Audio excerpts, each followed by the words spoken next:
just an extension of a lovely talk that we normally would have. So it's great for you to be here.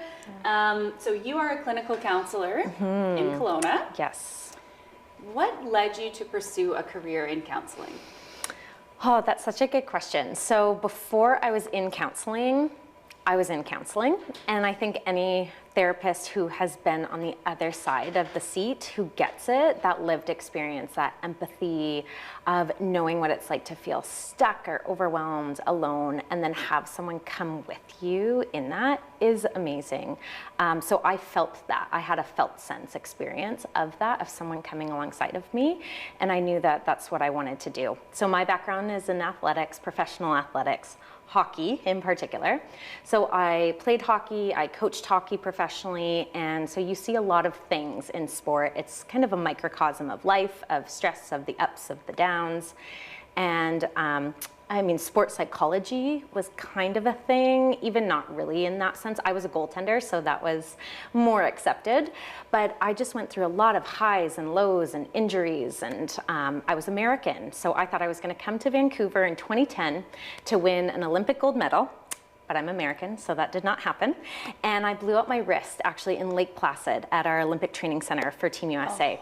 And so my whole identity, my whole life that I worked towards now crumbled. And it was really shaking for me. And so sports psychology was great, and mental performance and how to enhance my performance on the ice. But now all of that was taken away. I had an injury. I ended up having 3 major wrist reconstruction surgeries, but it was just journeying with me in this new identity. That was really big for me, and I sought counseling and how to manage that, and the stress and the depression, the grief, the anxiety, the overwhelm, the what do I do now, who am I? And that just was really life-changing. So I moved to Canada, I was working in hockey, and in that I saw that in my players too, working at University of British Columbia, and I just saw that they were going through stuff and I could help them, but I wanted more tools. So I went back, I got my Master's of Counseling Psychology, and I've been a counselor ever since. And thank goodness you are. Yeah, it's pretty fun. Helped a lot of people in this community. Aw, it's amazing. I love this community. Yeah. So that brings me to, well, you're involved in this community on multiple different levels with different projects you have going on, and businesses and roles. Yeah. So tell me first about Alive Counseling and how that came to be. Yeah, so I own Alive Counseling. I came to Kelowna, so I was in Vancouver for a few years working there. I was in Kelowna. I was actually part of Third Space when it was in the early infancy stages, which was really great. I got to do my practicum here. I worked as a therapist there when we had, I think there was 8 of us who were running our own private practice under the Third Space umbrella. And so that's when I decided to make my own private practice Alive, but I still partnered with Third Space.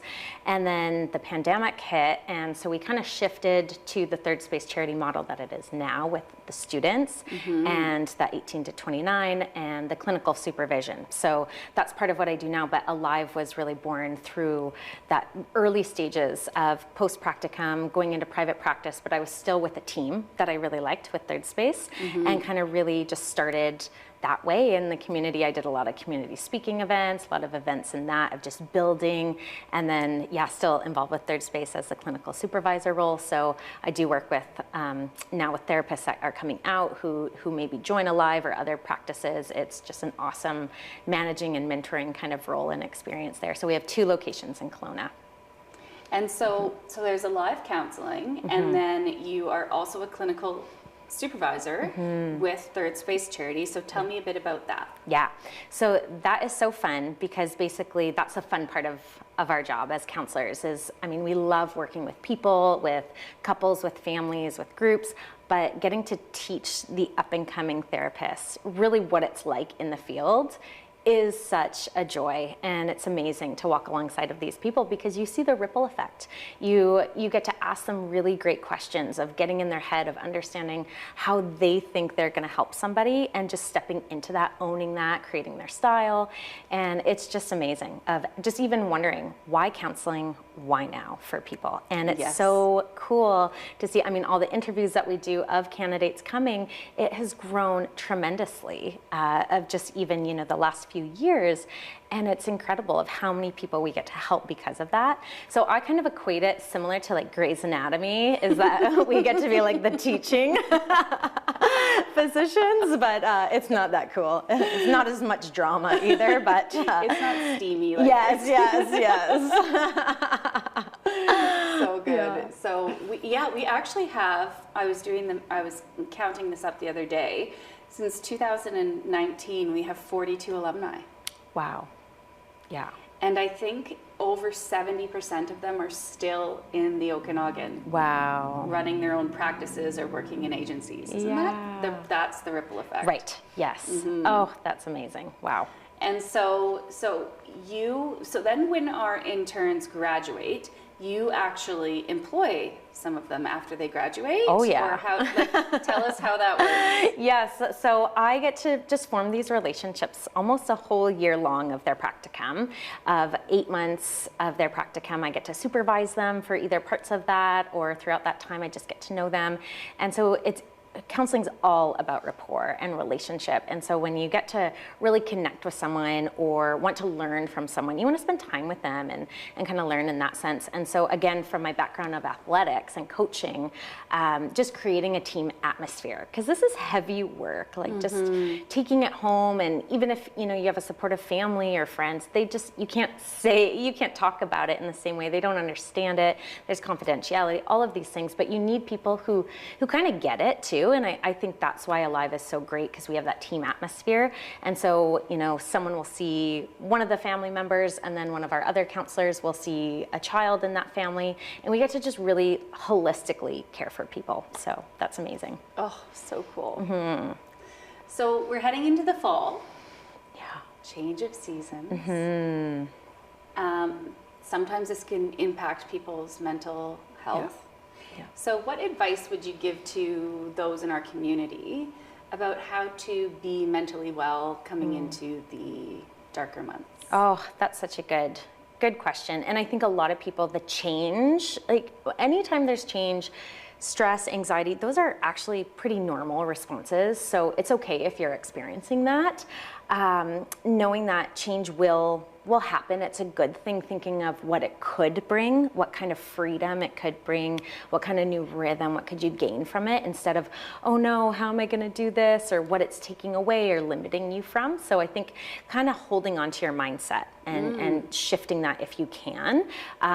Again, working with someone or just a supportive friend or family member can help you, just encourage you. Find the things you're doing well. In hockey, when I was coaching, we would say, celebrate the little things. And that could be, a tape-to-tape pass, like something so little, but in seasons of transition, knowing that, okay, the darker months are gonna come up too, or, oh no, last winter, this is what it was like for me, of trying to find, okay, what could go well here.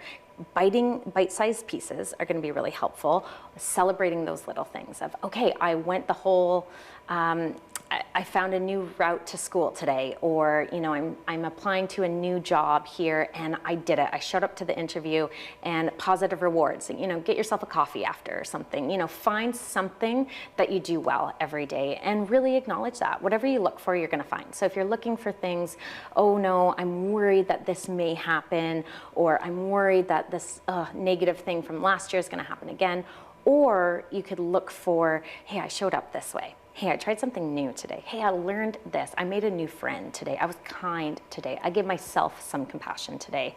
If you look for that, you're going to find that. You're going to fill your cup with more of that too.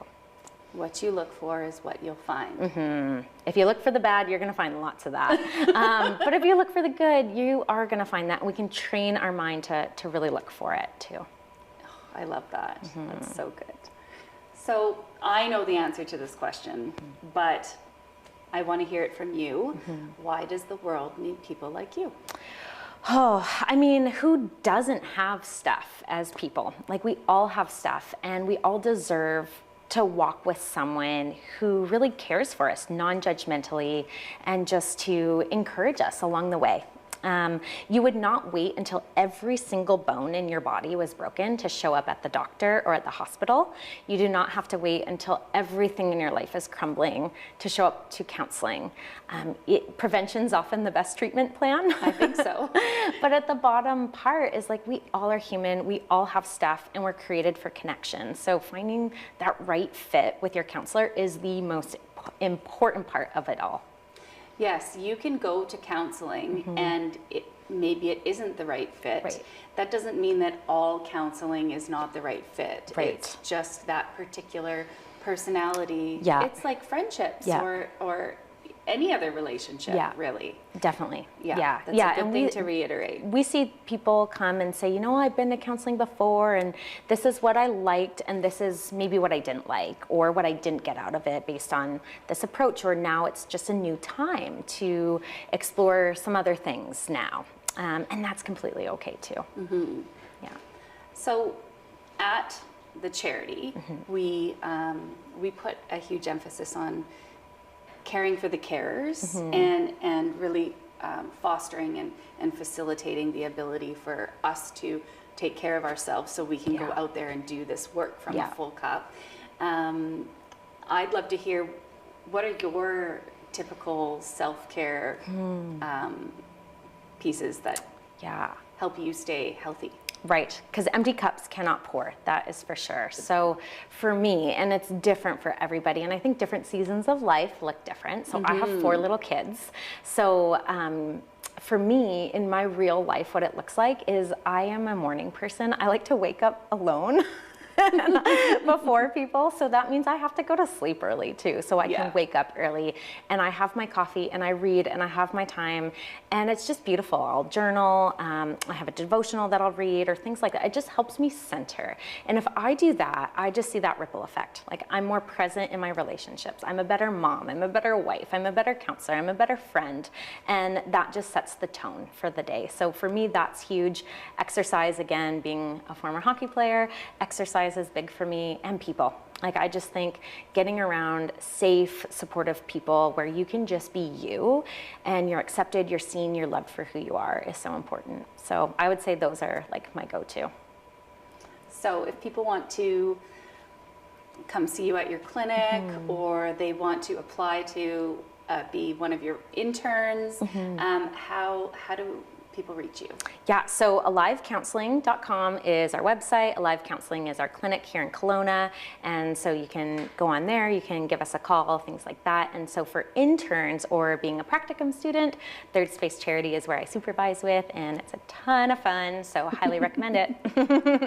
Thank you so much for your time today, Barb. It was wonderful having you on the show. Thank you. Thanks for having me, Megan. Thanks. And that wraps up this episode of Mental Health Matters. We'll see you next time.